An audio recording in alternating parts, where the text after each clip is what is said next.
नमस्कार. मी हवामान अभ्यासक अनिल राज मुलगे, राहणार मुलगेमळा, बार्शी, जिल्हा सोलापूर. दिनांक 29 एप्रिल. आज राज्यात अहिल्यानगर जिल्ह्यात तसेच पश्चिम महाराष्ट्र, मराठवाडा या विभागातील जिल्ह्यात हवामान ढगाळ व सूर्यप्रकाश असे राहील. यापैकी अहिल्यानगर, सांगली, कोल्हापूर या जिल्ह्यांच्या काही ठिकाणी जर स्थानिक वातावरण तयार झाले तर त्या भागापुरता वादळी पावसाची शक्यता राहील. तसेच मित्रांनो, मी गेल्या आठवड्यात आपणाला सांगितले होते की खानदेश, मराठवाडा, विदर्भात दिनांक 30 एप्रिलपर्यंत उष्णतेची लाट राहील असे सांगितले होते.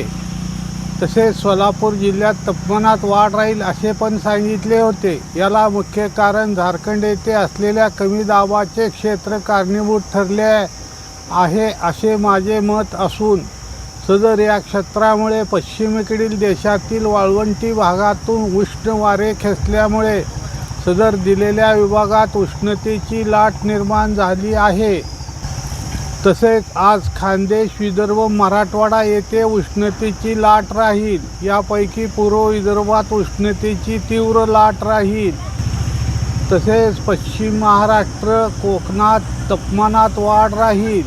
तसेच उद्या दिनांक 30 एप्रिल रोजी विदर्भ, पूर्व मराठवाडा तसेच सोलापूर, सांगली या जिल्ह्यात तापमान जास्त राहील. तसेच दिनांक 1 मे रोजी पूर्व विदर्भात, पूर्व मराठवाडा येथे तापमान जास्त राहील. दिनांक 2 मे रोजी विदर्भात तसेच पूर्व मराठवाडा तसेच सोलापूर जिल्ह्यात तापमान जास्त राहील. तसेच दिनांक 3 मे रोजी पूर्व विदर्भात, पूर्व मराठवाडा तसेच सोलापूर जिल्ह्यात तापमान जास्त राहील. तसेच खानदेश, मध्य महाराष्ट्र, मुंबई व उपनगरात, कोकणात, पश्चिम महाराष्ट्र येथे तापमानात बरीच घट दिसून येईल. साधारण तापमान 40 अंशाच्या खाली येण्याची शक्यता राहील. तसेच दिनांक 4 मे पासून राज्यात रात्रीच्या तापमानात बरीच घट होईल.